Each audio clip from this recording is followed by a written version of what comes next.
எந்த ஊர்ல என்ன லோடு, எங்கெங்க லாரி நிற்கும், எந்த ஊர்ல இருந்து எப்போ கிளம்பும், இதெல்லாம் எங்களுக்கு கத்துப்படி. நீங்க சொல்ற மாதிரியே ஒருவேளை யாராவது சாராயம் கடத்திருந்தா கூட எங்களுக்கு ஒரு துப்பாவது கிடைச்சிருக்காதா? நீ சொல்றது சரியா இருக்கலாம் மாணிக்கம். ஆனா உங்க லாரியில உங்களுக்கு தெரியாம சாராயத்தை லோடு பண்ணிருக்காங்களே, அது எப்படி? அதனாலதான் சார் இதை சதின்னு சொல்றேன். நான் சொந்த வேலையில பிஸியா இருக்கேன்னு தெரிஞ்சுக்கிட்டு யாரோ ரொம்ப சாமர்த்தியமா இதை செஞ்சிருக்காங்க. சரிப்பா, யார் பண்ணிருப்பா?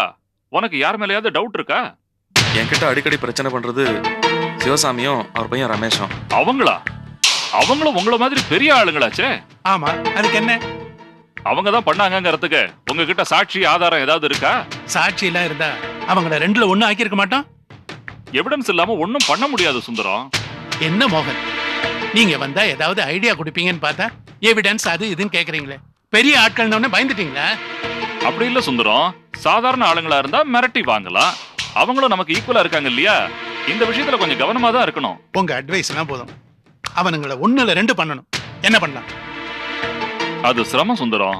சாட்சி இல்லாம ஒன்னும் பண்ண முடியாது. என்ன ஒண்ணும் பண்ண முடியாது? நான் யாரு, என்னோட செல்வாக்கு என்னன்னு தெரியாம மோதுறாங்க. சட்டம் என்ன பெரிய சட்டம்? நான் நினைச்சேன் 5 நிமிஷத்துல அப்பனும் பிள்ளையும் ஒண்ணு இல்லாம செஞ்சிருவேன். என்ன மாணிக்கம் பேசாம இருக்க? அவர்கிட்ட சொல்லு, அவங்க என்னென்ன இடைஞ்சல் பண்ணாங்கன்னு. ஐயா, அது வந்து என்ன என்ன மென்னு முழுகுற? ஐயா, இந்த விஷயத்துல நம்ம மேல எந்த தப்பும் இல்லைங்கிற அளவுக்கு போலீஸ் ஸ்டேஷன்லயும் கோர்ட்லயும் முடிச்சுக்கலாம். அனாவசியமா அவங்களோட மோத வேண்டான்னு எனக்கு தோணுது. ஏன் ஏன் அப்படி சொல்ற? இல்ல, அவங்க தான் உறுதியா நம்மளால நிரூபிக்க முடியாது இல்லையா? அதான் இந்த விஷயத்தை பெருசு பண்ணாம விட்டுலாமே. என்ன பேசுற மாணிக்கம்? புத்தி கித்தி மழுங்கி போச்சா?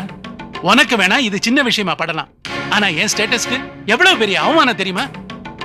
இத்தனை வருஷமா தொழில் பண்றேன், ஒரு நாளாவது போலீஸ் ஸ்டேஷனுக்கு போயிருக்கேனா? இல்ல இந்த மாதிரி அசிங்கத்துல என் கம்பெனி லாரி மாட்டிருக்கா.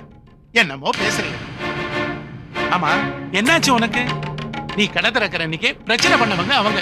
இன்னைக்கு அவங்க போலீஸ் ஸ்டேஷன் வரைக்கும் வர வச்சுட்டாங்க. நீ என்னமோ புத்தர் மாதிரி பேசுற.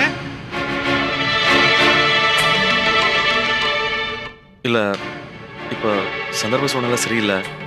இந்த முறை விட்டு பிடிக்கிறது தான் நல்லது. அடுத்தது ஏதாவது பண்ணாங்கன்னா அப்ப பாத்துக்கலாம். எல்லாம் தெரிஞ்சு இப்படி சொல்ற? சரி சரி, அப்புறம் இஷ்டம். நான் என்ன பண்றது? சரி மோகன், இந்த முறை நான் தனிஞ்சு போறேன். இப்ப பிரச்சனையில இருந்து வெளியில வரணும். அதுக்கு வழி சொல்லுங்க. மாணிக்கத்தை தப்பிக்க வைக்க ஒரே வழிதான் இருக்கு. மாணிக்கத்துக்கு தெரியாம நான் தான் அந்த தப்பை செஞ்சேன்னு வேற யாரையாவது சொல்ல வைக்க வேண்டியதுதான். அது எப்படிப்பா நமக்கா வேற ஒருத்தர் ஜெயிலுக்கு அனுப்புறது? என்ன பண்ண சொல்ற? ஏன் வழிக்கு விட்டா அந்த 2 பேரையும் கைய கால ஒடிச்சு உண்மையை ஒத்துக்க சொல்லுவேன். ஓ மாப்பிள்ள வேண்டான்னு சொல்றானே. டேய் கருப்பையா,